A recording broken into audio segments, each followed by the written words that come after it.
السلام عليكم ورحمة الله.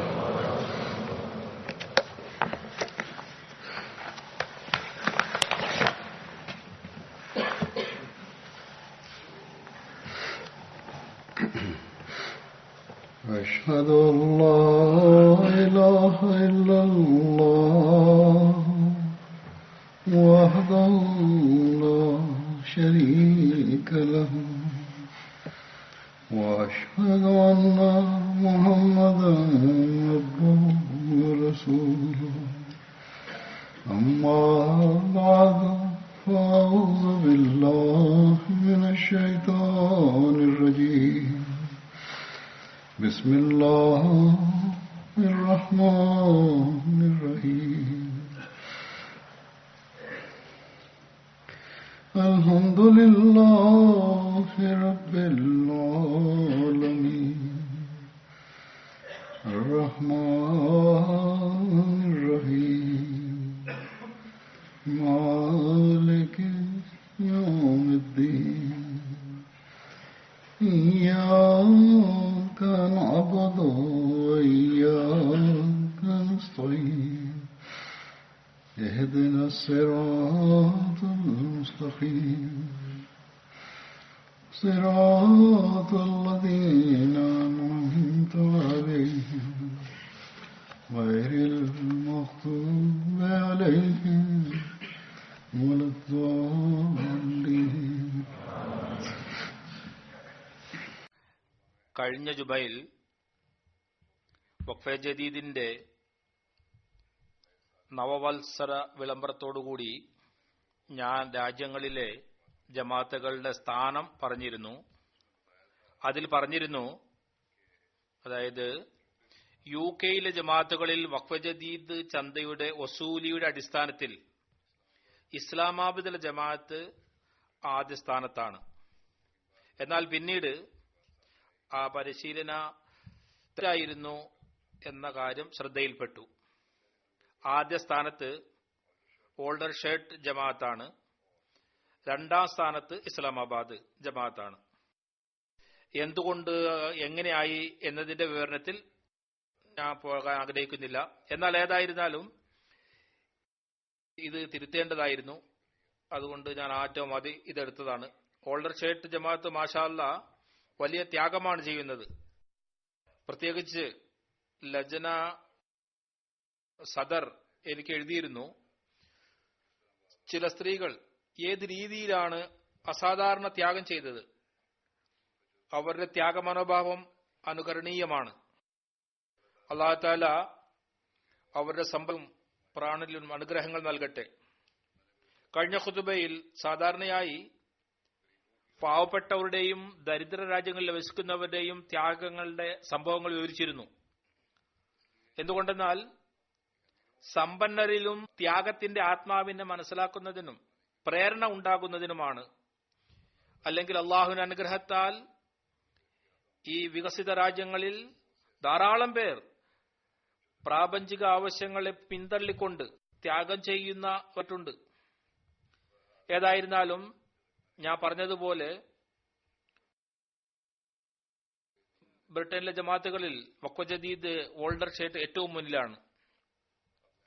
ഇനി ഞാൻ ഇന്നത്തെ കുതുബയുടെ വിഷയത്തിലേക്ക് വരികയാണ്. അത് ബദർ സഹാബാക്കളുടെ സ്മരണ നടന്നു വരുന്നതാണ്. കഴിഞ്ഞതിലും മുമ്പത്തെ ഖുതുബയിൽ ഹദ്റത്ത് സഅദ് ഇബ്നു ഉബാദയുടെ സ്മരണ നടക്കുകയായിരുന്നു. കുറച്ച് ബാക്കിയുണ്ടായിരുന്നു. ഇന്നും അദ്ദേഹത്തിന്റെ സ്മരണയുടെ അടിസ്ഥാനത്തിൽ വിവരിക്കുന്നതാണ്. എന്നാൽ ഇവിടെയും ഒരു ഉദ്ധരണിയുടെ തിരുത്തലിന്റെ ആവശ്യകതയുണ്ട്. കഴിഞ്ഞ ഖുതുബയിൽ ഞാൻ വിവരിച്ചിരുന്നതാണ്. അത് എനിക്ക് അനുഭവിച്ചിട്ടും ഞാൻ ഉദ്ധരണി തരുന്നവരുടെ അടുത്ത് ഓർമ്മിപ്പിച്ചില്ലായിരുന്നുവെങ്കിലും,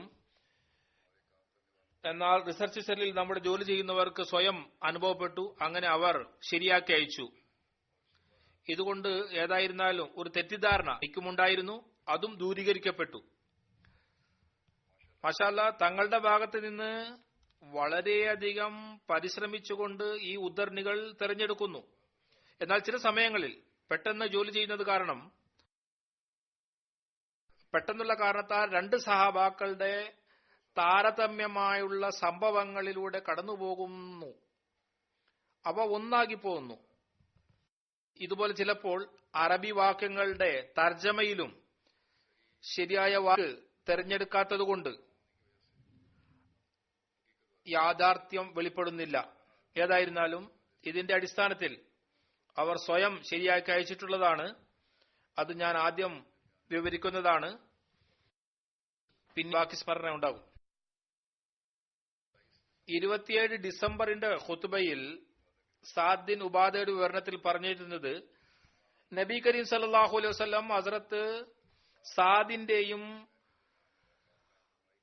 ബുമൈറിന്റെയും ഇടയിൽ സഹോദര്യം സ്ഥാപിച്ചു എന്നാണ്. ഇവർ മക്കയിൽ നിന്ന് ഹിജ്റത്ത് ചെയ്ത് മദീനയിൽ വന്നവരായിരുന്നു. ഇബ്നു ഇസ്ഹാഖിന്റെ അടിസ്ഥാനത്തിൽ റസൂലുള്ളാഹി സ്വല്ലല്ലാഹു അലൈഹി വസല്ലം ഹസ്രത്ത് സാദ് ബിൻ ഉബാദയും ഹസ്രത്ത് അബൂദർ ഗഫാരിയുടെയും ഇടയിൽ സഹോദര ബന്ധം സ്ഥാപിച്ചിരുന്നു.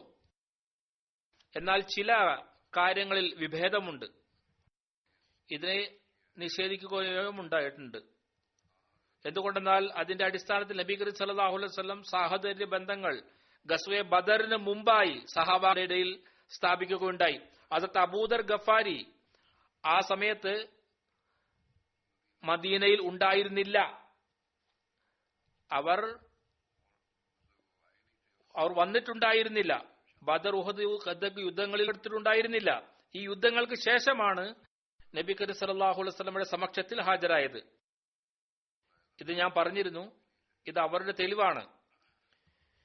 ഏതായിരുന്നാലും ഇത് ഇങ്ങനെയല്ല. സാഹോദര്യ ബന്ധങ്ങൾ സ്മരണ യഥാർത്ഥത്തിൽ ഹസ്രത്ത് മുൻസിർ ബിൻ അമർ ബിൻ ഹുനൈസിന്റെ കാര്യത്തിലായിരുന്നു. ഏത് പുസ്തകത്തിൽ നിന്നാണോ ഇത് എടുത്തിരുന്നത്, റസൽ സൽവാലെ സ്വന്തം എഴുതിയിട്ടുള്ളത്, അവിടെ അതിന്റെ കൂടെ ഹസ്രത്ത് സാദ് ബിൻ ഉബാദയുടെയും കാര്യമുണ്ടായിരുന്നു. സാദിന്റെയും കൂടെ വിവരിക്കപ്പെട്ടു. ഹസ്രത്ത് മുൻസിർ അമ്രിന്റെ സ്മരണയിൽ സാഹോദര്യത്തിന്റെ ഈ സ്മരണ ഞാൻ കഴിഞ്ഞ വർഷം ആദ്യം 25 ജനുവരിയുടെ ഖുത്ബയിൽ വിവരിച്ചിട്ടുണ്ട്. വിവരണം ഏതായിരുന്നാലും ഒരു തിരുത്തലാണ്. മുന്നിലുള്ള സ്മരണ ഇതാണ്. ഖന്തഖ് യുദ്ധം സംഭവിച്ചപ്പോൾ റസൂലുള്ളാഹി സ്വല്ലല്ലാഹു അലൈഹി വസല്ലം ഉയൈന ബിൻ ഇസ്മിനെ മദീനയിലേക്ക് ഈന്തപ്പനത്തട്ടത്തിൽ അയക്കുന്നതിന് ആലോചിച്ചു. ഒരു നിബന്ധനയോടുകൂടി, അതായത് കബീല ഗത്ഫാന്റെ ഗോത്രത്തിലെ ജനങ്ങൾ അവരുടെ കൂടെയുള്ളവരെ തിരിച്ചു കൊണ്ടുപോവുക, മറ്റുള്ളവരെ ഒഴിവാക്കിക്കൊണ്ട്. നബി സല്ലല്ലാഹു അലൈഹി വസല്ലം തിരുമിയുടെ കേവലം ഹസ്രത്ത് സാദ് ബിൻ ഉബാദ, ഹസ്രത്ത് മഹവാസ് സാദ് ബിൻ ഉബാദയോട് അഭിപ്രായം ചോദിച്ചു. ഇതിൽ ഇവർ രണ്ടുപേരും പറഞ്ഞു, യാ റസൂലുള്ളാഹ് സല്ലല്ലാഹു അലൈഹി വസല്ലം, അല്ലാഹുവിൽ നിന്ന് ഇങ്ങനെയുള്ള ആജ്ഞ ലഭിച്ചിട്ടുണ്ടെങ്കിൽ അങ്ങനെ ചെയ്യുക. അങ്ങനെ അല്ലെങ്കിൽ അല്ലാഹു ആണ്, വാളല്ലാതെ ഒന്നും കൊടുക്കുകയില്ല. അതായത് ഞങ്ങളുടെ അവകാശം വാങ്ങും. റസൂലുള്ളാഹി സ്വല്ലല്ലാഹു അലൈഹി വസല്ലമയുടെ ശിക്ഷ എന്താണോ അത് അവർക്ക് കിട്ടും. പ്രതിജ്ഞ പാലിക്കാത്തതിന്റെയും മുനാഫിക്കത്തിന്റെയും റസൂലുള്ളാഹി സ്വല്ലല്ലാഹു അലൈഹി വസല്ലം അരുളുകയുണ്ടായി, എനിക്ക് ഇക്കാര്യത്തിലേക്ക് ആജ്ഞ കിട്ടിയിട്ടില്ല. ഇത് എന്റെ വ്യക്തിപരമായ അഭിപ്രായമാണ് ഞാൻ നിങ്ങൾ രണ്ടുപേരുടെയും മുമ്പിൽ വെച്ചിട്ടുള്ളത്. അവർ രണ്ടുപേരും പറഞ്ഞു, യാ റസൂലുള്ളാഹി സ്വല്ലല്ലാഹു അലൈഹി വസല്ലം, ഇവർ ജാഹിലിയ കാലത്തിൽ നമ്മളോട് ഇങ്ങനെയുള്ള ആഗ്രഹം പ്രകടിപ്പിച്ചിട്ടില്ലായിരുന്നെങ്കിൽ ഇപ്പോൾ എന്തുകൊണ്ട് ഞങ്ങൾക്ക് അള്ളാഹു താങ്കൾ മുഖേന ഹിദായത്ത് നൽകിയിരിക്കുകയാണ്. അതായത് ആദ്യം ഇവരോട് ചെയ്തിരുന്നത് പോലെ ഇപ്പോഴും ചെയ്യുന്നതാണ്. റസൂലുള്ളാഹി സ്വല്ലല്ലാഹു അലൈഹി വസല്ലം ഇവ രണ്ടുപേരുടെയും വാക്കുകളിൽ സന്തോഷവാനായി. ഇതിന്റെ വിവരണം ഖന്തഖ് യുദ്ധത്തിന്റെ അവസ്ഥയുടെ സ്മരണയിൽ ഹദരത്ത് മിർസ ബഷീർ അഹമ്മദ് സാഹിബ് ഇങ്ങനെ വിവരിക്കുന്നു. ഈ ദിവസം മുസ്ലിങ്ങൾക്ക് വളരെ ബുദ്ധിമുട്ടുകളുടെയും കഷ്ടപ്പാടുകളുടെയും അപകടങ്ങളുടെയും ആയിരുന്നു. ഈ പോരാട്ടം നീണ്ടുപോയിരിക്കുമ്പോൾ മുസ്ലിങ്ങളുടെ ശക്തി തീർത്തും ക്ഷയിച്ചുകൊണ്ടിരുന്നു. അവരുടെ ഹൃദയം വിശ്വാസത്തിലും കൂറിലും നിറഞ്ഞിരുന്നു. എങ്കിലും ശരീരം ഭൗതിക നിയമത്തിന്റെ അടിസ്ഥാനത്തിലാണ് പ്രവർത്തിക്കുന്നത്, ക്ഷയിച്ചുകൊണ്ടിരുന്നു. അതായത് ശരീരത്തിന്റെ ആവശ്യങ്ങൾ, വിശ്രമം, ആഹാരം, പോരാട്ടം നീണ്ടുപോയതിനാൽ വിശ്രമം ഉണ്ടായിരുന്നില്ല, ഭക്ഷണം മതിയായിരുന്നില്ല. അതുകൊണ്ട് ക്ഷീണം സംഭവിച്ചുകൊണ്ടിരുന്നു, ബലഹീനത ഉണ്ടായിക്കൊണ്ടിരുന്നു. ഇത് ശരീരത്തിന്റെ നടപടിക്രമമാണ്. നബി കരീം സല്ലല്ലാഹു അലൈഹി വസല്ലം ഈ അവസ്ഥകൾ കണ്ടിട്ട് തന്റെ അൻസാറുകളുടെ നേതാവ് സാദ് ബിൻ ഉബാദയെ വിളിച്ചുപ്പിച്ചു. അവരുടെ അവസ്ഥകൾ അറിയിച്ചു, അഭിപ്രായം ചോദിച്ചു. ഈ സാഹചര്യത്തിൽ നാം എന്താണ് ചെയ്യേണ്ടത്? മുസ്ലിങ്ങളുടെ ദരിദ്രമായ അവസ്ഥയാണ്. ഇത് ഓർമ്മിപ്പിക്കുകയുണ്ടായി, നിങ്ങൾ ആഗ്രഹിക്കുകയാണെങ്കിൽ ഗത്ഫാൻ ഗോത്രത്തിന്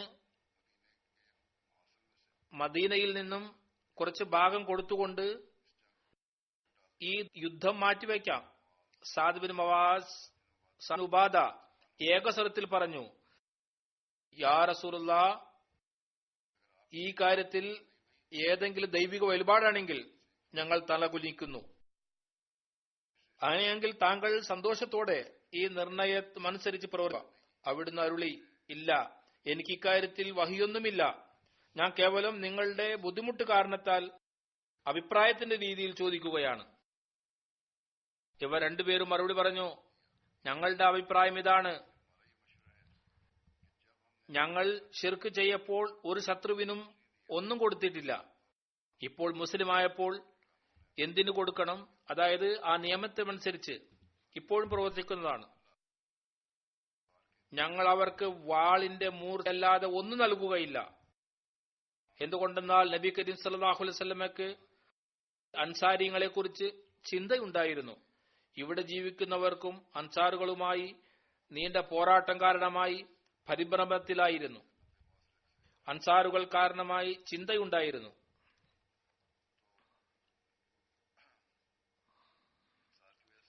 അൻസാറുകൾ കാരണമായി ചിന്തയുണ്ടായിരുന്നു. മദീനയിലെ നിവാസികളായിരുന്നു. ഈ അഭിപ്രായം ചോദിക്കുന്നതിന്റെ ലക്ഷ്യവും കേവലം ഇതായിരുന്നു, അൻസാറുകളുടെ ആലോചനയെക്കുറിച്ച് അറിയുക. അവർ ഈ ബുദ്ധിമുട്ടുകളിൽ പരിഭ്രാന്തരാണോ? അവർ പരിഭ്രാന്തരാണെങ്കിൽ അവരെ ആശ്വസിപ്പിക്കണം. അതുകൊണ്ട് അവിടുന്ന് സന്തോഷത്തോടെ അവരുടെ ഈ അഭിപ്രായത്തെ സ്വീകരിച്ചു. പിന്നെ യുദ്ധം തുടർന്നുകൊണ്ടിരുന്നു. ഖന്ദഖ് യുദ്ധത്തിന്റെ ആവശ്യകത വിവരിച്ചുകൊണ്ട് സീറത്ത് ഖാത്തബ് നബിയുടെ ഹദരത്ത് മിർസ ബഷീർ അഹമ്മദ് സാഹിബ് എഴുതുന്നു, ബനു ഖുറൈദ് ഗോത്രത്തിന്റെ യുദ്ധത്തിന്റെ വിവരം പറഞ്ഞുകൊണ്ട് അബൂ സുഫിയാൻ ഒരു തന്ത്രം പ്രയോഗിച്ചു. ബനു നദീറ കബീലിന്റെ യഹൂദി നേതാവ് ഹുശൈൻ ബിൻ അഫ്തബിനോട് കൽപ്പിച്ചു, അവർ രാത്രി ഇരുട്ടിൽ ബനു ഖുറൈദയുടെ കോട്ടയുടെ ഭാഗത്തേക്ക് പോകുക. അവിടെ അവരുടെ നേതാവ് കഅബ് ബിൻ അസീറിനോട് കൂടി ബനു ഖുറൈദയെ തങ്ങളുടെ കൂടെ കൂട്ടാൻ ശ്രമിക്കുക. ഹുയ് ബിൻ അഫ്തബ് സന്ദർഭം നോക്കി കഅബ് ബിൻ അസീറിന്റെ അടുത്തെത്തി. ആദ്യം കഅബ് അവരുടെ വാക്ക് നിരാകരിച്ചു.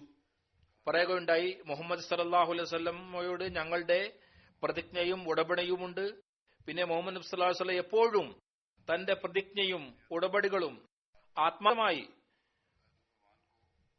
പൂർത്തിയാക്കി. അതുകൊണ്ട് ഞാൻ ഇങ്ങനെ ചെയ്യില്ല. എന്നാൽ ഹുയി എത്രമാത്രം സമ്മർദ്ദം ചെലുത്തിയെന്നാൽ ഇസ്ലാമിന്റെ സമീപിച്ചിരിക്കുന്ന നാശത്തിന്റെ ഉറപ്പ്. പിന്നെ ഇസ്ലാമിനെ നശിപ്പിക്കാതെ മദീനയിൽ നിന്ന് തിരിക്കില്ലെന്ന പ്രതിജ്ഞ ഉറപ്പിച്ചു പറഞ്ഞപ്പോൾ അവസാനം അവർ സമ്മതിച്ചു. അങ്ങനെ ബനു ഖുറൈദയും ശക്തിയുടെ ഭാരവും അവരുടെ ഭാഗത്ത് വന്നു ചേർന്നു. ആദ്യം അവരിൽ ശക്തി ഉണ്ടായിരുന്നു, ഭൗതിക ശക്തി ആദ്യമേ അവർക്കുണ്ടായിരുന്നു. നബി കരീം സല്ലല്ലാഹു അലൈഹി വസല്ലമയ്ക്ക് ബനു ഖുറൈദയുടെ ഈ അപകടകരമായ ദ്രോഹത്തിന് അറിവ് കിട്ടിയപ്പോൾ അവിടുന്ന് ആദ്യം 2-3 പ്രാവശ്യം രഹസ്യമായി സുബൈർ ബിൻ അവാം റളിയല്ലാഹു അൻഹുവിന് അവസ്ഥകൾ അറിഞ്ഞു വായിച്ചു. പിന്നെ ആധികാരികമായി തന്നെ കബീല ദസ്പസ്മിനും റയീസ് സാദ് മിർ മആസ്, സാദ് ബിൻ ഉബാദ, ചില വേറെ സഹാബാക്കളെയും ഗ്രൂപ്പുകളായി ബനു ഖുറൈദയിലേക്ക് അയച്ചു. താക്കീത് ചെയ്തുകൊണ്ട് സംശയകരമായ എന്തെങ്കിലും വാർത്തയുണ്ടെങ്കിൽ തിരിച്ചു വന്ന് പ്രകടമായി വെളിപ്പെടുത്തരുത്. ആംഗ്യഭാഷയായി പ്രവർത്തിക്കുക. കാരണം ജനങ്ങളിൽ സംശയമുണ്ടാകരുത്. ഇവർ ബനു ഖുറൈദയുടെ തമാസലെത്തിയപ്പോൾ അവരുടെ റയീസ് കഅബ് ബിൻ അസദിന്റെ അടുത്തുപോയി വളരെ അഹങ്കാരത്തോടെ കണ്ടു. സാദൈൻ രണ്ട് സഹാദുകളും അവരുടെ ഭാഗത്ത് നിന്ന് ഉടമ്പടിയെക്കുറിച്ച് പറഞ്ഞപ്പോൾ അവരും ഗോത്രക്കാരും പറഞ്ഞു, പോകൂ, മുഹമ്മദ് സല്ലല്ലാഹു അലൈഹി വസല്ലമും ഞങ്ങളുമായി ഒരു ഉടമ്പടിയുമില്ല. ഈ വാക്ക് കേട്ടുകൊണ്ട് സഹാബാക്കൾ കുറിപ്പ് അവിടെ നിന്നും എഴുന്നേറ്റ് പോന്നു. സാദ് ബിൻ മവാദും സവാദുബയും നബി കരീം സല്ലല്ലാഹു അലൈഹി വസല്ലമയുടെ സമക്ഷത്തിൽ ഹാജരായിക്കൊണ്ട് ഉചിത രീതിയിൽ നബി കരീം സല്ലല്ലാഹു അലൈഹി വസല്ലമയ്ക്ക് അവസ്ഥകളെ കുറിച്ച് അറിയിച്ചു. ഏതായിരുന്നാലും ആജ്ഞ കിട്ടി. യുദ്ധം തുടർന്നുകൊണ്ടിരുന്നു. ഗസ്വ ബനു ഖുറൈദയുടെ അവസരത്തിൽ ഹസ്രത്ത് സാദ് ബിൻ ഉബാദ ധാരാളം ഒട്ടകങ്ങളിൽ ഖജൂറുകൾ നിറച്ചുകൊണ്ട് മുസ്ലിങ്ങൾക്കും റസൂലുള്ളാഹി സ്വല്ലല്ലാഹു അലൈഹി വസല്ലമക്കും അയച്ചു, അവർക്ക് ഭക്ഷണമായിക്കൊണ്ട്. അപ്പോൾ റസൂലുള്ളാഹി സ്വല്ലല്ലാഹു അലൈഹി വസല്ലം അരുളി, ഖജൂർ എത്ര നല്ല ഭക്ഷണമാണ്. മൂത്ത യുദ്ധം ജമാദിൽ ഊല ഹിജ്രി 8 നടന്നു. ഹസ്രത്ത് സയ്യിദ് ഷഹീദായി.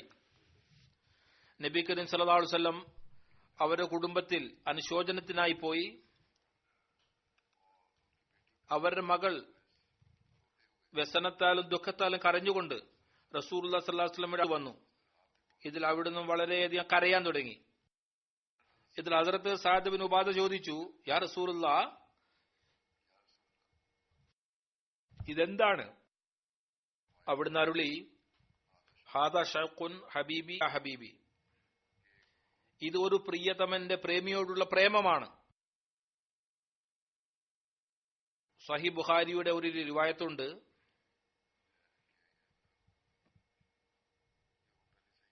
ആദ്യം സഹീഹ് ബുഖാരി ആയിരുന്നില്ല, ഇത് സഹീഹ് ബുഖാരിയിലേതാണ്. ഷാം ബിൻ ഉർവ തന്റെ പിതാവിൽ നിന്ന് റിവായത്ത് ചെയ്യുന്നു, റസൂലുള്ളാഹി സ്വല്ലല്ലാഹു അലൈഹി വസല്ലം, ഈ സംഭവം വേറെയാണ്, സഹീഹ് ബുഖാരിയുടെ റിവായത്തിൽ നിന്നാണ്. ഷാം ബിൻ ഉർവ പിതാവിൽ നിന്ന് റിവായത്ത് ചെയ്യുന്നു, റസൂലുള്ളാഹി സ്വല്ലല്ലാഹു അലൈഹി വസല്ലം ഫക്ക വിജയത്തോടൊപ്പം തിരിച്ചു വന്നപ്പോൾ ഖുറൈശിന് വിവരം ലഭിച്ചു. അപ്പോൾ അബൂ സുഫിയാൻ ബിൻ ഹരിഷ് അഖീമിൽ ഖിദാം ഖുദൈബിൽ വർക്ക റസൂലുള്ളാഹി സ്വല്ലല്ലാഹു അലൈഹി വസല്ലം അന്വേഷിച്ചു നടന്നു തുടങ്ങി. ഏതുവരെ എന്നാൽ ബനു സഹ്റാൻ പ്രദേശത്തെത്തി. ബനു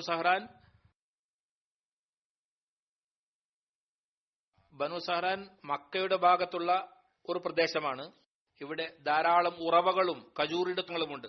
ഇത് മക്കയിൽ നിന്നും 5 മൈൽ ദൂരത്ത് സ്ഥിതി ചെയ്യുന്നതാണ്. ഏതായിരുന്നാലും അവിടെ എത്തിയപ്പോൾ അവർ എന്താണ് കണ്ടത്? ധാരാളം തീ പ്രകാശിക്കുന്നുണ്ട്. ഏതുപോലെ എന്നാൽ ഹജ്ജിന്റെ അവസരത്തിൽ അറഫാത്തിന്റെ പ്രദേശത്തിന്റെ മുമ്പിലുള്ളതുപോലെ. അബൂ സുഫിയാൻ പറഞ്ഞു, ഇതെങ്ങനെയാണ്? അറഫാത്തിന്റെ മുമ്പിലേതുപോലെ തോന്നുന്നു.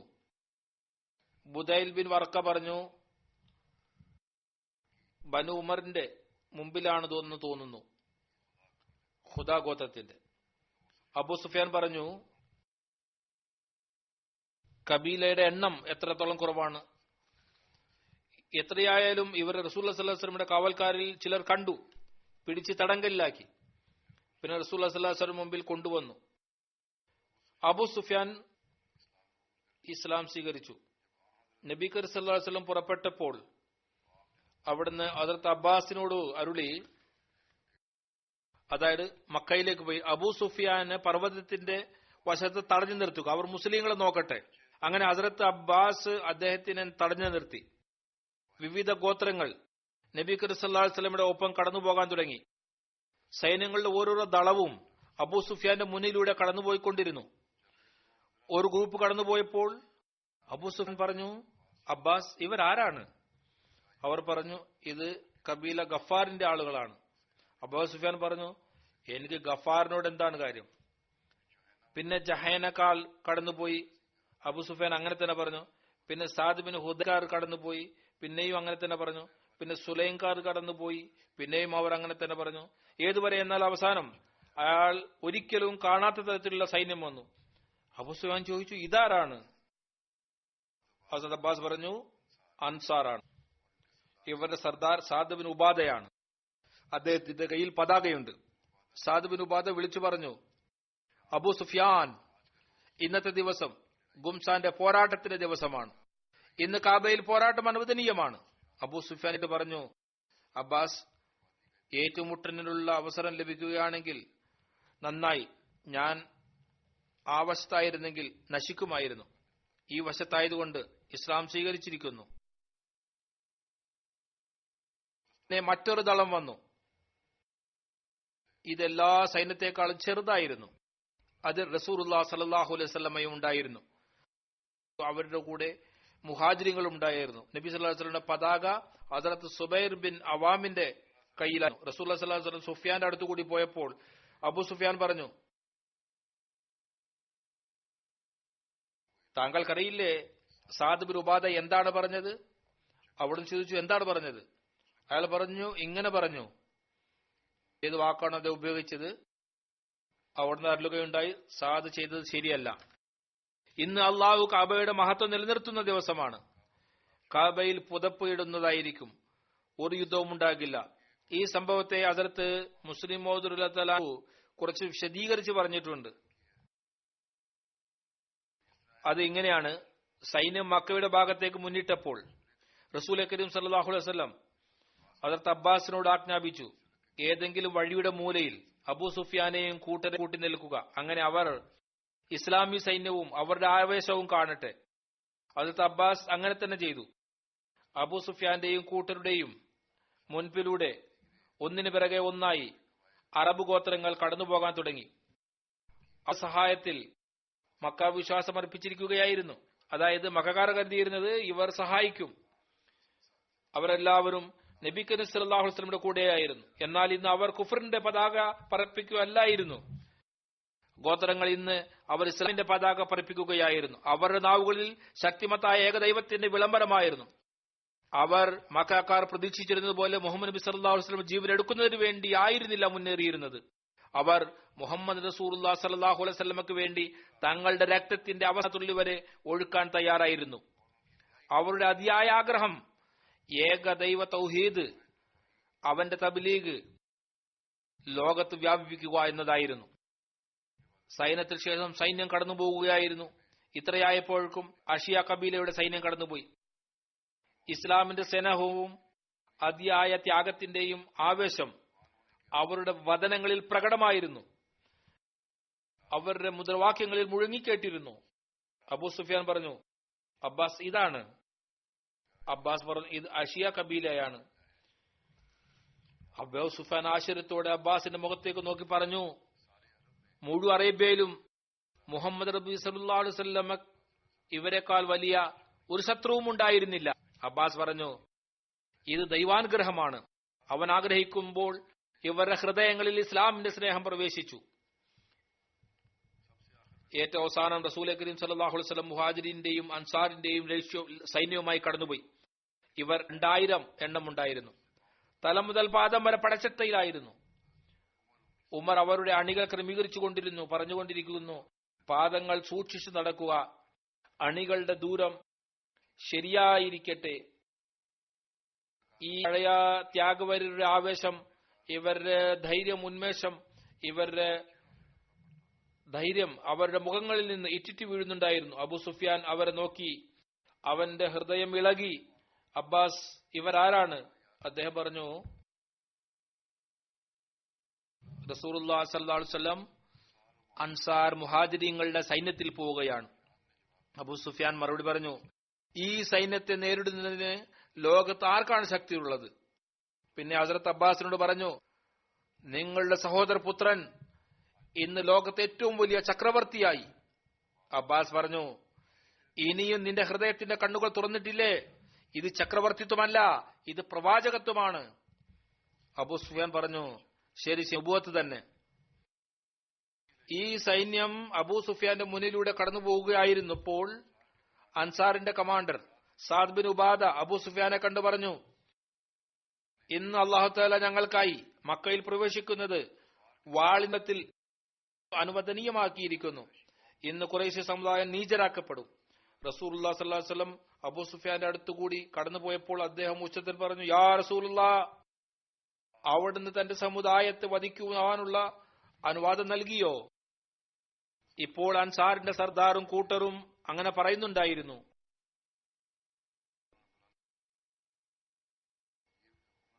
അവർ ഉച്ചസ്വരത്തിൽ ഇങ്ങനെ പറയുകയുണ്ടായി, ഇന്ന് വഴക്കുണ്ടാകും.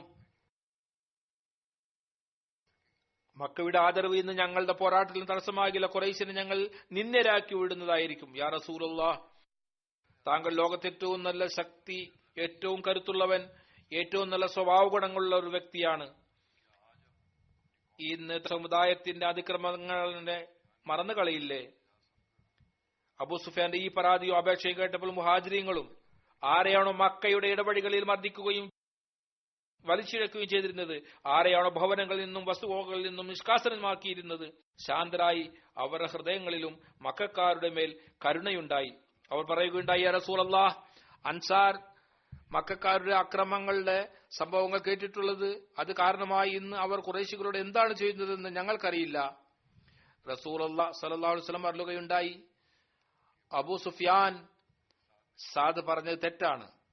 ഇന്ന് കരുണയുടെ ദിവസമാണ്. ഇന്ന് അല്ലാഹു തആല ഖുറൈശികളുടെയും കാനകാബക്കും ആദരവ് നൽകപ്പെടുന്നതാണ്. പിന്നെ അവിടുന്ന് ഒരാള് സിന്റെ അടുത്തേക്ക് അയച്ചു, അരുളി, തന്റെ പതാക തന്റെ പുത്രൻ കൈസിന് കൊടുക്കുക, അവൻ നിന്റെ സ്ഥാനത്ത് അൻസാറിന്റെ ലഷ്കറിന്റെ കമാൻഡർ ആയിരിക്കും. ഇങ്ങനെ അവിടുന്ന് പതാക അദ്ദേഹത്തിൽ നിന്ന് മകന് കൊടുത്തു. ഇങ്ങനെ അവിടുന്ന് മക്കക്കാരുടെ ഹൃദയം കവർന്ന അൻസാറുകളുടെ ഹൃദയവും വേദനിക്കാതെ രക്ഷിച്ചു. റസൂലുള്ളാഹി സ്വല്ലല്ലാഹു അലൈഹി വസല്ലമയ്ക്ക് കൈസിന്റെ മേൽ പൂർണ്ണ വിശ്വാസം ഉണ്ടായിരുന്നു. സാദിന്റെ പുത്രനായിരുന്നു. എന്തുകൊണ്ടെന്നാൽ കൈസ് വളരെ നിഷ്കളങ്കനായ യുവാവായിരുന്നു. എത്ര പരിശുദ്ധാൽ ഹദ്റത്ത് മുസ്ലിം മൗദ് വിവരിക്കുന്നു, ചരിത്രത്തിൽ എഴുതിയിരിക്കുന്നു, അദ്ദേഹത്തിന്റെ മരണസമയത്ത് ചിലർ പരാമർശത്തിനായി വന്നപ്പോൾ, ചിലർ വരാതിരുന്നപ്പോൾ അദ്ദേഹം തന്റെ സുഹൃത്തുക്കളോട് ചോദിച്ചു, എന്താണ് കാരണം? ചില സുഹൃത്തുക്കൾ, എന്നെ അറിയുന്നവർ എന്നെ കാണാനോ പരാമർശിക്കാനോ വരുന്നില്ല. അവരുടെ സുഹൃത്തുക്കൾ പറഞ്ഞു, താങ്കൾ വളരെ നല്ല മനുഷ്യനാണ്, ദാനശീലനാണ്. കൈസ് വളരെ ദാനശീലനായിരുന്നു, ജനങ്ങളെ ധാരാളം സഹായിച്ചിരുന്നു. താങ്കൾ എല്ലാ വ്യക്തികൾക്കും അവരുടെ ബുദ്ധിമുട്ടിൽ കടം കൊടുക്കുമായിരുന്നു, ആരെങ്കിലും ചോദിച്ചാൽ കൊടുക്കുമായിരുന്നു. പട്ടണത്തിലെ ധാരാളം പേർ താങ്കളുടെ കടക്കാരനാണ്. താങ്കൾക്ക് ഈ അവസ്ഥയിൽ ആവശ്യമുണ്ടാകും, അതുകൊണ്ട് കടം തിരിച്ചു ചോദിക്കുമെന്ന ധാരണയിലെ ആയിരിക്കും അവർ വരാത്തത്. അവൻ പറഞ്ഞു, ഓഹോ, വളരെ ഖേദമുണ്ട്. ഖേദം പ്രകടിപ്പിച്ചു. എന്റെ സുഹൃത്തുക്കൾക്ക് അകാരണമായി ഈ ബുദ്ധിമുട്ടുണ്ടായി. ഇങ്ങനെ ചിന്ത ഉണ്ടായപ്പോൾ എന്റെ ഭാഗത്തു നിന്ന് മുഴുവൻ പട്ടണത്തിലും വിളംബരം ചെയ്യുക, എല്ലാ വ്യക്തികൾക്കും ആർക്കെല്ലാമാണോ കൈസിൽ കടമുള്ളത് അത് മാപ്പാക്കിയിരിക്കുന്നു. ഇതിൽ പറയുന്നു, ഇത്രമാത്രം ജനങ്ങൾ പരാമർശിക്കുവാൻ വരാൻ തുടങ്ങിയെന്നാൽ അവരുടെ ഭവനത്തിന്റെ ചവിട്ടുപടികൾ പൊട്ടിപ്പോയി. ഹുനൈൻ യുദ്ധം, ഇതിന് മറ്റൊരു പേര് ഹവാദൻ യുദ്ധം എന്നുമുണ്ട്. ഹുനൈൻ മക്ക മുക്കറമയ്ക്കും തായിഫിനും ഇടയിൽ മക്കയിൽ നിന്ന് 30 മൈൽ ദൂരത്തുള്ള ഒരു താഴ്വാരയാണ്. ഹുനൈൻ യുദ്ധം ശവ്വാൽ 8 ഹിജ്രിയിൽ മക്ക വിജയത്തിന് ശേഷമായിരുന്നു. ആ യുദ്ധത്തിൽ ലഭിച്ച യുദ്ധം മുതൽ നബി കരീം സല്ലല്ലാഹു അലൈഹി വസല്ലം മുഹാജിരീങ്ങളിൽ വിതരണം ചെയ്തു. അൻസാർ ഉള്ള ഹൃദയങ്ങളിൽ ഈ കാര്യം ബാധിച്ചു. ഇതിനെക്കുറിച്ചൊരു സമഗ്ര വിവരണം മുസ്നദ് അഹ്മദ് ബിൻ ഹംബൽ ഇപ്രകാരം രചിക്കപ്പെട്ടിരിക്കുന്നു. അതായത് ഹദ്റത്ത് അബൂ സയ്യിദ് ഖുദ്രി റളിയല്ലാഹു അൻഹുവിൽ നിന്ന് റിവായത്ത് ചെയ്യുന്നു. അതായത് നബി കരീം സല്ലല്ലാഹു അലൈഹി വസല്ലം ഖുറൈശ് മറ്റ് അറബ് ഗോത്രങ്ങളിലോ സമ്പത്ത് വിതരണം ചെയ്തപ്പോൾ അൻസാറിന് അതിൽ ഒന്നും ലഭിച്ചില്ല. അൻസാർ ഇത് മനസ്സിലാക്കി അവനെക്കുറിച്ച് സംസാരിക്കുവാൻ തുടങ്ങി. ഏതുവരെ എന്നാൽ പറയുന്ന ഒരാൾ പറഞ്ഞു, റസൂലുള്ളാഹി സ്വല്ലല്ലാഹു അലൈഹി വസല്ലം തന്റെ സമുദായത്തോട് കൂടി ചേർന്നു, നമ്മെ മറന്നുപോയിരിക്കുന്നു, മുഹാജിരീങ്ങൾക്ക് കൊടുത്തു. സഅദ് ബിൻ ഉബാദ നബി കരീം സല്ലല്ലാഹു അലൈഹി വസല്ലമയുടെ സമയത്തിൽ ഹാജരായി പറഞ്ഞു, യാ റസൂലല്ലാഹ്, ഈ ഖബീല താങ്കളെക്കുറിച്ച് താങ്കളുടെ ഹൃദയങ്ങളിൽ എന്തോ കരുതുന്നുണ്ട്. അതായത് അൻസാർ. അവിടുന്ന് തങ്ങളുടെ സമുദായത്തിലും മറ്റു ഗോത്രങ്ങളിലും സമ്പത്ത് വിതരണം ചെയ്തത് അൻസാറിന് ഇതിൽ നിന്ന് ഒന്നും കിട്ടിയില്ല. അവിടുന്ന് ചോദിച്ചു, സാദ്, ഇക്കാര്യത്തിൽ നീ ഏത് ഭാഗത്താണ്? നീ നിന്റെ കാര്യം പറയൂ. അദ്ദേഹം പറഞ്ഞു, യാ റസൂലുള്ളാഹി സ്വല്ലല്ലാഹു അലൈഹി വസല്ലം, ഞാൻ തന്റെ സമുദായത്തിന്റെ കേവലം ഒരു വ്യക്തിയാണ്. എന്റെ നില എന്താണ്? അവിടുന്ന് അരുളി, തന്റെ സമുദായത്തെ ഒരു അങ്കണത്തിൽ ഒരുമിച്ച് കൂട്ടുക. ഒരു വലിയ മുറ്റായിരുന്നു, സ്ഥലമുണ്ടായിരുന്നു, അവിടെ കൊണ്ടുവരൂ. അങ്ങനെ ഹസ്രത്ത് സാദ് പുറപ്പെട്ടു. അദ്ദേഹം അൻസാരിങ്ങളെ ആ അങ്കണത്തിൽ ഒരുമിച്ച് കൂട്ടി. കുറച്ച് മുഹാജിരികളും എത്തി. ഹസ്രത്ത് സാദ് അവരെയും ഉള്ളിൽ വരുന്നതിന് അനുവദിച്ചു. അവരെ ഉള്ളിൽ വരാൻ വിട്ടു. പിന്നെയും കുറച്ചു പേർ വന്നു. അപ്പോൾ ഹസ്രത്ത് സാദ് അവരെ തടഞ്ഞു. എല്ലാവരും ഒരുമിച്ച് കൂടിയപ്പോൾ ഹസ്രത്ത് സാദ് നബി കരീം സല്ലല്ലാഹു അലൈഹി വസല്ലമയുടെ സമക്ഷത്തിൽ ഹാജരായി പറഞ്ഞു, അൻസാർ ഒരുമിച്ച് കൂടിയിരിക്കുന്നു. റായി പറയുന്നു, റസൂലുള്ളാഹി സ്വല്ലല്ലാഹു അലൈഹി വസല്ലം അവരുടെ അടുത്ത് ആഗതനായി അള്ളാഹുവിനെ സ്തുതിച്ചുകൊണ്ട് ശേഷം പറഞ്ഞു, അല്ലയോ അൻസാർ സമൂഹമേ, എന്താണ് കാര്യം? എനിക്ക് നിങ്ങളിൽ നിന്ന് എന്താണ് ഇഷ്ടം? നിങ്ങൾക്ക് സമ്പത്ത് ലഭിക്കാത്തതിൽ വെറുപ്പുണ്ടോ? ഞാൻ നിങ്ങളുടെ പടക്ക് വാങ്ങുന്നപ്പോൾ നിങ്ങൾ ദുർമാർഗത്തിലായിരുന്നില്ലേ? അള്ളാഹു നിങ്ങൾക്ക് നേർമാർഗം തന്ന് അനുഗ്രഹിച്ചു. നിങ്ങൾ സാമ്പത്തിക ഞെരുക്കത്തിലായിരുന്നു, അള്ളാഹു നിങ്ങൾ സമ്പന്നരാക്കി. നിങ്ങൾ മറ്റൊരാളുടെ സഹായിരുന്നില്ലേ? അള്ളാഹു നിങ്ങളുടെ ഹൃദയങ്ങളിൽ മറ്റുള്ളവരോട് സ്നേഹം വിട്ടു. അവർ പറഞ്ഞു, തീർച്ചയായും അള്ളാഹുവും അവന്റെ റസൂലും കൂടുതൽ കരുണ കാണിക്കുന്നവരാണ്. അവിടുന്ന് അരുളി, അല്ലയോ അൻസാർ സമൂഹമേ, നിങ്ങൾ വാക്കുകൾക്ക് മറുപടി എന്തുകൊണ്ട് തരുന്നില്ല? അവർ പറഞ്ഞു, യാ റസൂലുള്ളാഹി, ഞങ്ങൾ എന്ത് മറുപടി തരാനാണ്? ഔദാര്യം, അനുഗ്രഹം അള്ളാഹുവിനും അവന്റെ റസൂലിനുമാണ്. അവിടുന്ന് അരുളി, ദൈവത്താണ്, നിങ്ങൾ ആഗ്രഹിക്കുകയാണെങ്കിൽ പറയാമായിരുന്നു, ആഗ്രഹിക്കുമെങ്കിൽ പറയാമായിരുന്നു. നിങ്ങളുടെ വാക്ക് സത്യമായിരിക്കും, നിങ്ങളുടെ സത്യസാക്ഷ്യവുമാകും. താങ്കൾ ഞങ്ങളുടെ അടുത്ത് താങ്കളെ കളവാക്കിയ അവസ്ഥയിലാണ് വന്നത്. ഞങ്ങൾ താങ്കളെ സത്യപ്പെടുത്തി, താങ്കളുടെ സ്വന്തക്കാർ ഒഴിവാക്കിയിരുന്നു. ഞങ്ങൾ താങ്കളെ സഹായിച്ചു. താങ്കൾ ഞങ്ങളുടെ പക്കൽ വന്നു. താങ്കൾ ജനങ്ങളെ പുറത്താക്കിയിരുന്നു. ഞങ്ങൾ താങ്കൾക്ക് അഭയം നൽകി. താങ്കളെ ഞങ്ങൾ ഒരു വലിയ പ്രമാണിയായി കണ്ടു. അങ്ങനെ ഞങ്ങൾ താങ്കളോടൊപ്പം വ്യവഹാരം സ്ഥാപിച്ചു. അല്ലയോ അൻസാർ സമൂഹമേ, നിങ്ങൾ ഈ ലോകത്തെ ഈ നിസ്സാര സമ്പത്തിൽ ദുഃഖിതരാണോ?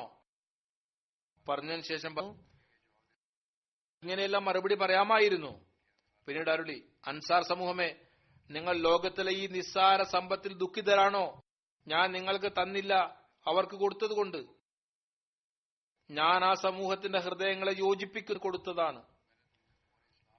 അവർ ഇസ്ലാം സ്വീകരിക്കുമാറാകട്ടെ. നിങ്ങളെ ഇസ്ലാമിനെ ഏൽപ്പിച്ചു, അവരുടെ ഹൃദയങ്ങളെ യോജിപ്പിച്ചു തരും. അങ്ങനെ ഇസ്ലാം സ്വീകരിക്കട്ടെ, ശക്തരാക്കട്ടെ. പിന്നെ നിങ്ങളെ നിങ്ങളുടെ ഇസ്ലാമിനെ ഏൽപ്പിച്ചു. അല്ലയോ അൻസാർ സമൂഹമേ, ഇക്കാര്യത്തിൽ നിങ്ങൾ സന്തോഷിക്കുന്നില്ലേ? അതായത് ജനങ്ങൾ ആടും ഒട്ടകങ്ങളും കൊണ്ടുപോവുകയും നിങ്ങൾ റസൂലുള്ളാഹി സ്വല്ലല്ലാഹു അലൈഹി വസല്ലമയെ കൂട്ടിക്കൊണ്ട് തങ്ങളുടെ വീടുകളിൽ തിരിച്ചു പോകുക. പിന്നീട് അവിടുന്ന് അരുളി, ആ സത്യമാണ് സത്യം, ആരുടെ അധീനതയിലാണ് മുഹമ്മദ് നബി സല്ലല്ലാഹു അലൈഹി വസല്ലമയുടെ പ്രാണമുള്ളത്. ഹിജ്റത്ത് ഉണ്ടായിരുന്നില്ലെങ്കിൽ ഞാൻ അൻസാറുകളിൽ നിന്നുള്ള ഒരു വ്യക്തിയാകുമായിരുന്നു. ജനങ്ങൾ ഒരു താഴ്വാരത്തിൽ നടക്കുകയാണെങ്കിൽ, അൻസാർ മറ്റൊരു താഴ്വരയിൽ നടക്കുകയാണെങ്കിൽ ഞാൻ അൻസാറുകളുടെ താഴ്വാരം സ്വീകരിക്കുന്നതാണ്. ഏ അല്ലാ, അൻസാറുകളുടെ മേൽ കരുണ.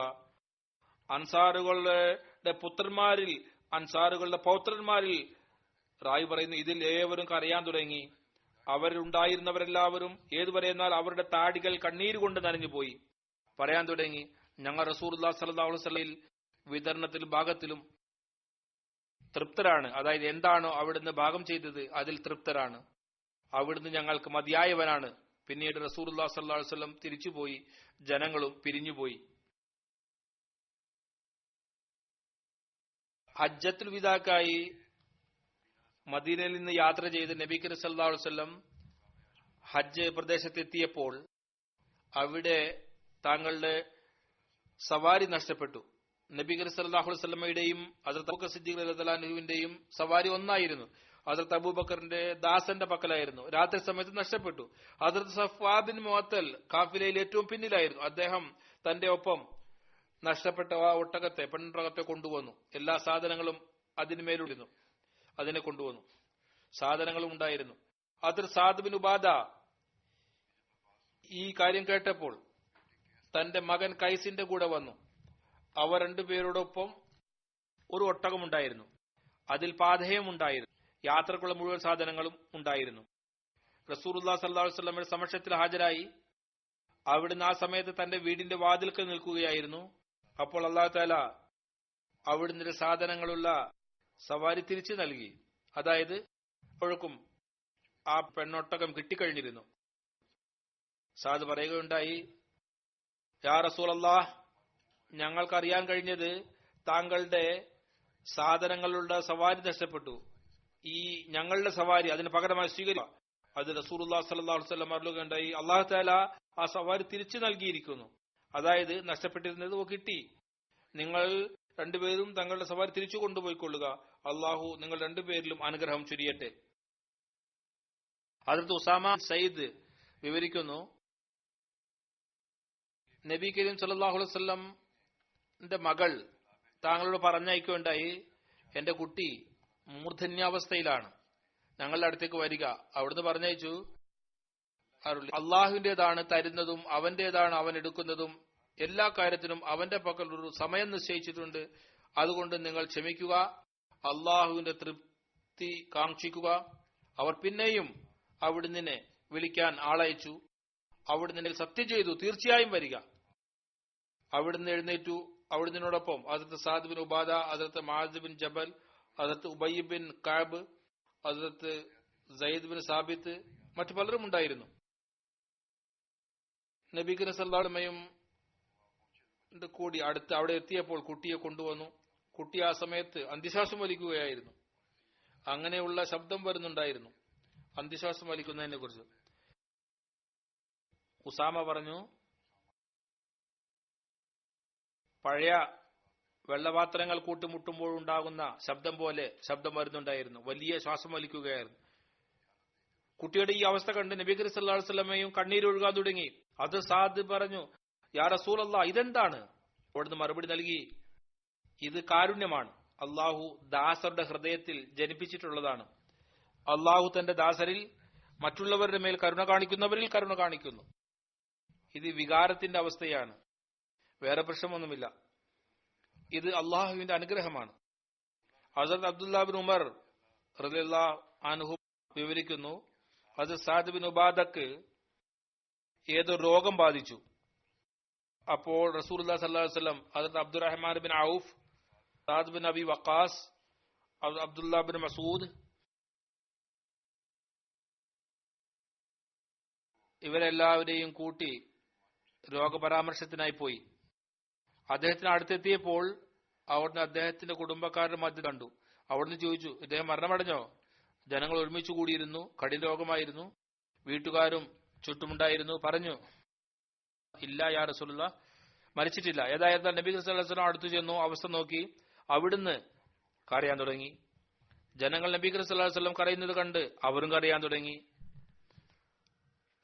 പിന്നെ അവിടുന്ന് അരുളി, കേൾക്കൂ, നോക്കുക, അള്ളാഹു കണ്ണിന്റെ കണ്ണീര് പുറപ്പെടുന്നത് കൊണ്ട് ശിക്ഷ നൽകില്ല, ഹൃദയം ദുഃഖിക്കുന്നത് കൊണ്ട് ശിക്ഷ നൽകില്ല, കരുണ കാണിക്കും.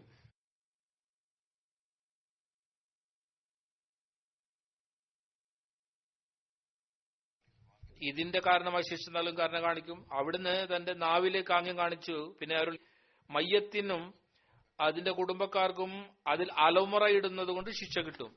അലമുറ ഇട്ടിടുന്നത് തെറ്റാണ്. ആ സമയത്ത് അവിടുന്ന് ദ്വായുടെ അവസ്ഥ വരികയും അവിടുന്ന് കരച്ചിൽ വരികയും ചെയ്തിട്ടുണ്ടാകാം. എന്നാൽ മറ്റുള്ളവർ കരുതി ഇദ്ദേഹത്തിന്റെ അവസാന സമയമാണ് ഇത്, അതിനാൽ അവർ കരയാൻ തുടങ്ങി. ഇക്കാര്യത്തിൽ നബി കരീം സല്ലല്ലാഹു അലൈഹി വസല്ലം അവർക്ക് മനസ്സിലാക്കി കൊടുത്തു, കരയുന്നത് നിഷേധിച്ചിട്ടില്ല. ചീത്ത കാര്യം എന്നത് മനുഷ്യന് അള്ളാഹുവിന്റെ വിധി പ്രത്യക്ഷപ്പെട്ടതിൽ കോപിഷ്ഠനാകുന്നത്. അതുകൊണ്ട് കണ്ണീർ അള്ളാഹുവിന്റെ തൃപ്തി തേടിക്കൊണ്ട് പുറപ്പെട്ടാൽ അത് കരുണ വലിച്ചെടുക്കും, അല്ലെങ്കിൽ അലമുറയിട്ട് കരഞ്ഞാൽ പിന്നെ ഇതിൽ ശിക്ഷ ലഭിക്കുന്നതാണ്. ഏതായിരുന്നാലും ആ സമയത്ത് മരിച്ചിരുന്നില്ല, രോഗം മൂർധന്യാവസ്ഥയിലായിരുന്നു. ഹദരത്ത് അബ്ദുല്ലാ ബിൻ ഉമറിൽ നിന്ന് നിവേദനം, അദ്ദേഹം പറഞ്ഞു, ഞങ്ങൾ റസൂലുള്ളാഹി സ്വല്ലല്ലാഹു അലൈഹി വസല്ലം സമക്ഷത്തിൽ ഹാജരായിരുന്നു. ഒരു അൻസാരി വ്യക്തി നിന്റെ അടുത്തേക്ക് സലാം ചെയ്തു. പിന്നെ ആ അൻസാരി പിന്നോട്ട് തിരിഞ്ഞു. റസൂലുള്ളാഹി സ്വല്ലല്ലാഹു അലൈഹി വസല്ലം അവരുടെ, അല്ലയോ അൻസാരി ഭായി, എന്റെ സഹോദരൻ സാദ് ബിൻ ഉബാദയുടെ വിവരം എന്താണ്? അദ്ദേഹം പറഞ്ഞതാണ്.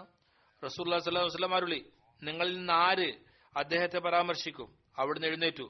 ഞങ്ങളും കൂടെ എഴുന്നേറ്റു. ഞങ്ങൾ 10 പേരിൽ കൂടുതലുണ്ടായിരുന്നു. ഞങ്ങൾ തെരിപ്പ് ധരിച്ചിരുന്നില്ല, സോക്സ് ധരിച്ചിരുന്നില്ല, തൊപ്പി ഉണ്ടായിരുന്നില്ല, ഉടുണ്ടായിരുന്നില്ല. അതായത് പെട്ടെന്ന് വേഗത്തിൽ അദ്ദേഹത്തിന്റെ കൂടെ പോയി.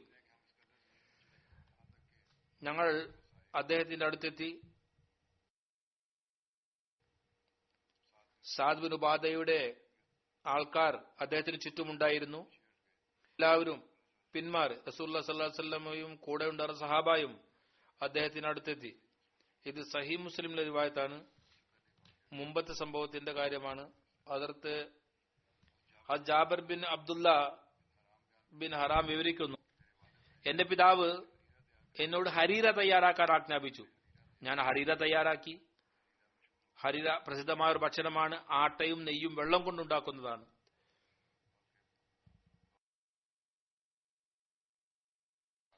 ഇത് ആട്ടയും പാലും കൊണ്ടുണ്ടാക്കുന്നുണ്ട്.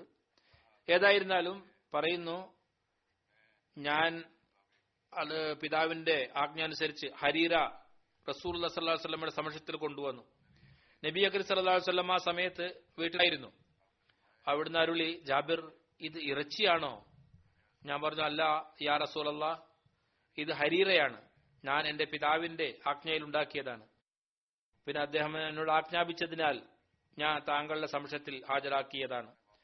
പിന്നെ ഞാൻ തിരിച്ച് പിതാവിന്റെ അടുക്കലെത്തി. എന്റെ പിതാവ് ചോദിച്ചു, നീ റസൂലുള്ളാഹി സ്വല്ലല്ലാഹു അലൈഹി വസല്ലമയെ കണ്ടോ? ഞാൻ പറഞ്ഞു, ആ കണ്ടു.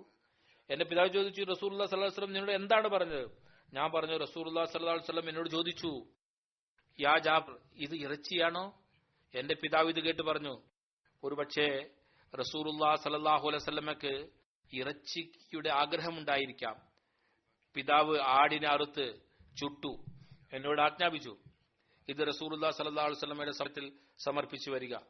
അത് ജാബിർ വിവരിക്കുന്നു, ഞാൻ ആ ആട് റസൂലുള്ളാഹി സ്വല്ലല്ലാഹു അലൈഹി വസല്ലമയുടെ സമക്ഷത്തിൽ സമർപ്പിച്ചു. റസൂലുള്ളാഹി സ്വല്ലല്ലാഹു അലൈഹി വസല്ലം അരുളി, അല്ലാഹു തആല അൻസാറുകൾക്ക് ഞങ്ങളുടെ ഭാഗത്ത് നിന്ന് നല്ല പ്രതിഫലം നൽകട്ടെ, പ്രത്യേകിച്ച് അബ്ദുല്ലാ ബിൻ അമർ ബിൻ ഹറാമിനും സാദ് ബിൻ ഉബാദക്കും. ഹദരത്ത് അബൂ ഹുസൈനിൽ നിന്നും നിവേദനം, നബി കരീം സല്ലല്ലാഹു അലൈഹി വസല്ലം അരുളുകയുണ്ടായി, അൻസാറുകളുടെ വീടുകളിൽ നിന്നും ഏറ്റവും നല്ലത് ബനു നജ്ജാറാണ്, പിന്നെ ബനു ദഹ്ശത്ത്, പിന്നെ ബനു ഹാരിസ്, പിന്നെ ബനു ഹദ്രിജ്, പിന്നെ ബനു ഉസായിദ. അൻസാറുകളുടെ എല്ലാ വീടുകളിലും നന്മയുണ്ട്. ഇത് കേട്ട് ഹദരത്ത് സാദ് ബിൻ ഉബാദ പറഞ്ഞു, അത് ഇസ്ലാമിൽ ഉന്നതരായിട്ടുള്ളതായിരുന്നു. സഹീഹ് ഹദീസാണ്, നല്ല നിലവാരമുള്ളതായിരുന്നു. ഞാൻ കരുതുന്നത് റസൂലുള്ളാഹി സ്വല്ലല്ലാഹു അലൈഹി വസല്ലം അദ്ദേഹത്തെ ഞങ്ങളെക്കാൾ ഉത്തമരാക്കിയിരിക്കുന്നു. ഇതിൽ അദ്ദേഹത്തോട് പറയപ്പെട്ടു, നബി കരീം സല്ലല്ലാഹു അലൈഹി വസല്ലം താങ്കൾക്കും ധാരാളം പേര് പ്രാധാന്യം നൽകിയിട്ടുണ്ട്. അബൂ സയ്യിദ് അൻസാരി സാക്ഷ്യം പറയുന്നു, റസൂലുള്ളാഹി സ്വല്ലല്ലാഹു അലൈഹി വസല്ലം അരുളുകയുണ്ടായി, അൻസാറുകളുടെ ഏറ്റവും നല്ല വീട് ബനു നജ്ജാറാണ്, പിന്നെ ബനു ദഹ്ശൻ, പിന്നെ ബനു ഹാരിസ്, ബനു ഹദ്രിസ്, പിന്നെ ബനു സായിദ. അൻസാറുകളുടെ എല്ലാ വീടുകളിലും നന്മയുണ്ട്. റാബി അബു സൽമ പറയുന്നു, ഹസ്രത്ത് ഉസൈദ് പറഞ്ഞു, റസൂലുള്ളാഹി സ്വല്ലല്ലാഹു അലൈഹി വസല്ലമയിൽ നിന്ന് ഈ റിവായത്ത് ചെയ്യുന്നതിൽ എന്നെ ആവേശഭരിതനാക്കുന്നു. തെറ്റാണെങ്കിൽ തീർച്ചയായും തന്റെ സമുദായം ബനു ഉസൈദയിൽ തുടങ്ങും. ഈ കാര്യം അതിൽ സാദ് ബിൻ ഉബാദ വരെ എത്തി. ഇത് അദ്ദേഹത്തിന് വളരെ പ്രയാസമുണ്ടാക്കി. ആ റിവായത്തിലും അദ്ദേഹത്തിന്റെ പ്രതികരണം ഇങ്ങനെയായിരുന്നു. അദ്ദേഹം പറഞ്ഞു, ഞങ്ങളെ പിന്നിലാക്കിയിരിക്കുന്നു. ഏതുവരെ എന്നാൽ ഞങ്ങൾ 4-ൽ അവസാനത്തേതായിരിക്കുന്നു. അദ്ദേഹം പറഞ്ഞു, എനിക്ക് വേണ്ടി, അതായത് സാദ് ബിൻ ഉബാദ പറഞ്ഞു, എനിക്ക് വേണ്ടി കഴുതയെ യാത്രകൾ റെഡിയാക്കുക. ഞാൻ റസൂലുള്ളാഹി സ്വല്ലല്ലാഹു അലൈഹി വസല്ലമയുടെ സമക്ഷത്തിൽ പോവുകയാണ്. അദ്ദേഹത്തിന്റെ സഹോദരപുത്രൻ സഹൽ അദ്ദേഹത്തോട് പറഞ്ഞു, സാദ് ബിൻ ഉബാദയുടെ സഹോദരപുത്രൻ പറഞ്ഞു, നിങ്ങൾ റസൂലുള്ളാഹി സ്വല്ലല്ലാഹു അലൈഹി വസല്ലം വാക്കുകളെ തിരുത്തുവാൻ പോവുകയാണോ? ഏതെന്നാണോ അവിടുന്ന് വിവരിച്ചത് അതിനെക്കുറിച്ച് അകാരണമായി പോയി ചോദിക്കുകയാണോ? എന്നാൽ റസൂലുള്ളാഹി സ്വല്ലല്ലാഹു അലൈഹി വസല്ലം കൂടുതലായി അറിയുന്നു. നിങ്ങൾ 4-ൽ 3-മതായത് നിങ്ങൾക്ക് മതിയായതല്ലേ? അദ്ദേഹം ഉദ്ദേശം മാറ്റി. അള്ളാഹുവും അവന്റെ റസൂലും കൂടുതലായി അറിയുന്നു. തന്റെ കഴുതയുടെ കയറഴിക്കുവാൻ ആജ്ഞാപിച്ചു. അത് അഴിച്ചു. ഇതും സഹീഹ് മുസ്ലിമിന്റെ റിവായത്താണ്. ഹിഷാം ബിൻ ഉർവ തന്റെ പിതാവിൽ നിന്ന് നിവേദനം, അത് സാദ് ബിൻ ഉബാദ ദുആ ചെയ്യാറുണ്ടായിരുന്നു. ഏ അല്ലാ,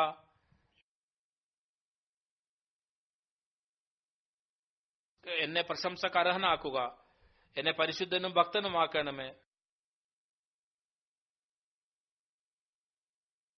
സൽക്കർമ്മങ്ങളില്ലെങ്കിൽ പരിശുദ്ധനാകാനും ഭക്തനാകാനും കഴിയില്ല.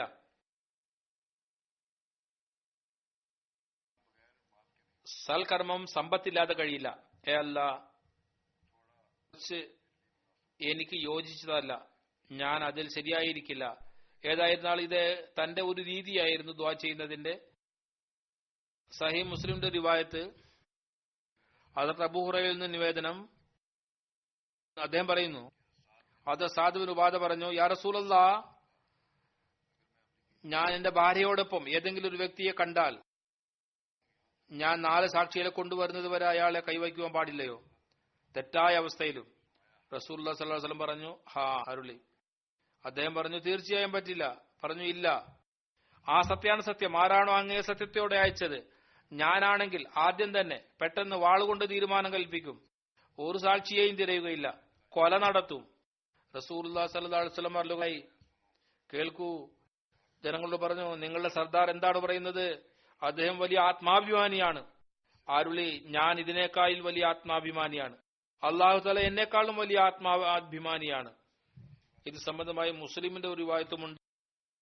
ഹദ്റത്ത് മുഗീറ ബിൻ ഗസ്സയിൽ നിന്ന് റിവായത്ത്, ഹദ്റത്ത് സയ്യിദ് ബിൻ ഉബാദ പറഞ്ഞു, ഞാൻ ഏതെങ്കിലും വ്യക്തിയെ തന്റെ ഭാര്യയുടെ അടുത്ത് കണ്ടാൽ അവനെ വാളുകൊണ്ട് കൊല ചെയ്യും. വാളുകൊണ്ട് കുത്തിയല്ല, വെട്ടി. ഈ കാര്യം റസൂലുള്ളാഹി സ്വല്ലല്ലാഹു അലൈഹി വസല്ലമയുടെ അടുത്ത് എത്തി. അവിടുന്ന് അരുളി, നിങ്ങൾ സാദിന്റെ ആത്മാഭിമാനത്തിൽ ആശ്ചര്യപ്പെടുകയാണോ? അള്ളാഹുവാണ് സത്യം, ഞാൻ അദ്ദേഹത്തിനേക്കാൾ കൂടുതൽ ആത്മാഭിമാനിയാണ്. അള്ളാഹു എന്നേക്കാൾ അധികമായി ആത്മാഭിമാനിയാണ്. അള്ളാഹു തന്റെ ആത്മാഭിമാനത്താൽ നീചകൃത്യങ്ങളെ നിഷേധിക്കുന്നു, പ്രകടമായതും മറഞ്ഞിരിക്കുന്നതും. ഒരാളും അള്ളാഹുവിനേക്കാൾ കൂടുതൽ ആത്മാഭിമാനി അല്ല.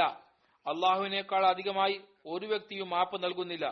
അള്ളാഹുവിനേക്കാൾ വലിയ ആത്മാഭിമാനിയുമില്ല, ആരുമില്ല. അള്ളാഹുവിനേക്കാൾ അധികം മാപ്പ് നൽകുന്നവരും തൗബ ഇഷ്ടപ്പെടുന്നവനും പുറത്തു കൊടുക്കുന്നവരും ആരുമില്ല. അതുകൊണ്ട് അള്ളാഹു തആല അവിടുന്ന് അരുളി, അതുകൊണ്ട് അള്ളാഹു തആല തങ്ങളുടെ പ്രവാചകന്മാരെ സന്തോഷവാർത്ത അറിയിക്കുന്നവരും ഭയപ്പെടുത്തുന്നവരുമായി അയക്കുന്നു, സന്താവാർത്തയും നൽകുന്നു, ഭയപ്പെടുത്തുകയും ചെയ്യുന്നു. ഒരു വ്യക്തിയും അള്ളാഹുവിനേക്കാൾ കൂടുതൽ പ്രശംസ ഇഷ്ടപ്പെടുന്നില്ല. അതുകൊണ്ട് അള്ളാഹു തആല സ്വർഗവാഗ്ദാനം നൽകി. അള്ളാഹു തആലയുടെ സ്തുതി, പ്രശംസ, തിന്മയിൽ നിന്നുള്ള രക്ഷപ്പെടൽ, പിന്നെ അള്ളാഹു കാരണത്താൽ സ്വർഗത്തിന്റെ വാഗ്ദാനം ചെയ്തിരിക്കുകയാണ്. അതായത് അള്ളാഹു തആല ശിക്ഷ നൽകുന്നു, പെട്ടെന്ന് നൽകുന്നില്ല, മനുഷ്യ പെട്ടെന്ന് ചെയ്യുന്നു. തൗബ ചെയ്യുന്നവർക്ക് മാപ്പ് കൊടുക്കുന്നു, അനുഗ്രഹിക്കുന്നു. കേവലം മാപ്പാക്കുക മാത്രമല്ല, അനുഗ്രഹിക്കുന്നു. അള്ളാഹുവിന്റെ നിയമത്തെക്കാൾ മുൻകടക്കരുത്. അള്ളാഹു തആല നിയമത്തിന്റെ പരിധിയിൽ നിൽക്കുക. ഹദീസിൽ ഒരു റിവായത്തുണ്ട്, മുസ്നദ് Ahmad bin ഹംബലിന്റെ Saad bin Ubada വിവരിക്കുന്നു, നബി കരീം സല്ലല്ലാഹു അലൈഹി വസല്ലം എന്നോട് അരുളി, ഇന്ന കബീലയുടെ സദഖകളിലെ മേൽനോട്ടം വഹിക്കുക. നോക്കുക, ഖിയാമത്ത് ദിവസം ഈ രീതിയിൽ വരരുത്. ഏതുപോലെ എന്നാൽ നീ നിന്റെ ചുമലിൽ ഏതെങ്കിലും യുവ ഒട്ടകത്തെ ചുമന്നുകൊണ്ട് അത് ഖിയാമത്ത് ദിവസം കരയുകയായിരിക്കും. പറഞ്ഞു, യാ റസൂലുള്ളാഹ്, എന്നാൽ ഈ ഉത്തരവാദിത്വം വേറെ ആരെയെങ്കിലും ഏൽപ്പിക്കുക. അവിടുന്ന് ഈ ജോലി അദ്ദേഹത്തിന് ഏൽപ്പിച്ചതല്ല. അതായത് മേൽനോട്ടം വഹിച്ചാൽ അതിന്റെ ഉത്തരവാദിത്വം പൂർത്തിയാക്കണം, നീതി നടപ്പിലാക്കണം. യാതൊരുവിധ വിശ്വാസവഞ്ചനയും പാടില്ല. വിശ്വാസവഞ്ചന നടത്തിയാൽ, നീതി നടത്തിയില്ല, ബാധ്യത നിറവേറ്റിയില്ല എങ്കിൽ ഇത് വലിയ പാപമാണ്. അതിന് സമാധാനം പറയേണ്ടി വരും ഖിയാമത്ത് ദിവസം. നബി കരീം സല്ലല്ലാഹു അലൈഹി വസല്ലമയുടെ കാലത്ത് 6 അൻസാർ ഖുർആൻ കരീം ഒരുമിച്ച് കൂട്ടുന്നു. അതിൽ ഹദ്റത്ത് സാദ് ബിൻ ഉബാദയും ഉണ്ടായിരുന്നു. ഹദ്റത്ത് മുസ്ലിം മൗദ് ഇക്കാര്യത്തിൽ പറയുന്നു, അൻസാറുകളിൽ നിന്നും പ്രസിദ്ധരായ ഹാഫിസീങ്ങളുടെ പേര് ഇവയാണ്: ഉബാദ ബിൻ സാബിത്ത്, മഅസ്, मुजम्मा बिन हारिसा, खसाला बिन उबैद, मसलमा बिन मुखल्लद, अबू दरदा, अबू जैद, जैद बिन साबित, उबय बिन काब, സാദ് ബിൻ ഉബാദ, ഉമ്മ വറക്ക. ചരിത്രത്തിൽ നിന്ന് തെളിയുന്നത് സഹാബാക്കൾ ധാരാളം വിശുദ്ധ ഖുർആന്റെ ഹാഫിദുമാരുണ്ടായിരുന്നു. ബാക്കി ഇൻഷാ അല്ലാഹ്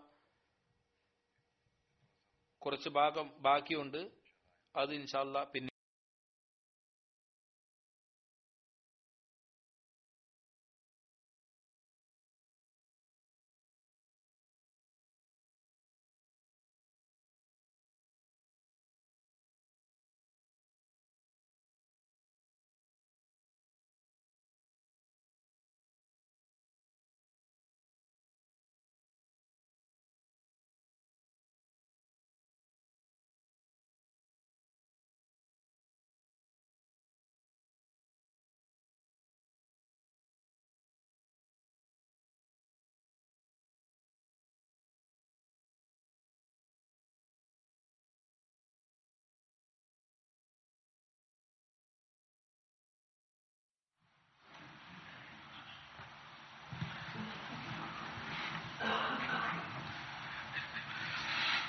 الحمد لله نحمده ونستعينه ونستغفره ونؤمن به ونتوكل عليه ونعوذ بالله من شرور أنفسنا ومن سيئات أعمالنا. من يهده الله فلا مضل له ومن يضلل فلا هادي له. ونشهد أن لا إله إلا الله ونشهد أن محمدا عبده ورسوله. عباد الله رحمكم الله، إن الله يأمر بالعدل والإحسان وإيتاء ذي القربى وينهى عن الفحشاء والمنكر والبغي يعظكم لعلكم تذكرون. اذكروا الله يذكركم وادعوه يستجب لكم ولذكر الله أكبر.